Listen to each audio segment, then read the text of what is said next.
Hello everyone, today I will introduce to you the symbol function in appearance. It should be noted that the symbol function should only be applied to point layers. First, click the Add Point button and left-click the target position to where the point needs to be drawn in the point cloud.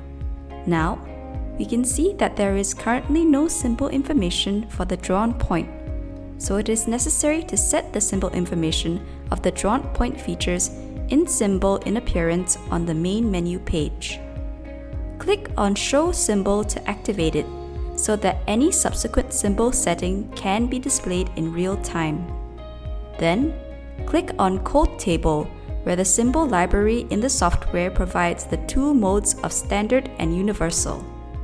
The Standard Symbol Library stores the symbols required by the National Standard Component Census, whereas the Universal Symbol Library stores some other types of common symbols. When using symbols, we should select the corresponding symbol library according to our needs in order to find the desired symbol.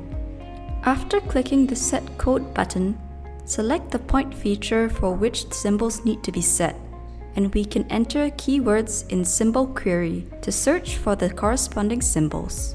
In this example, we will search for tree. Then, set the symbol in the Symbol Code pop-up box, which can be done by clicking the selected symbol. After setting, click Apply to complete symbol editing or enter a symbol code for the setting. We can also directly use symbols to collect point features. Click on Add Feature and select a symbol to be added from the symbol library.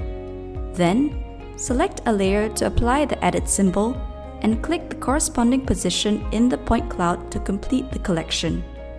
This concludes the video on the symbol function in appearance. Thank you for watching.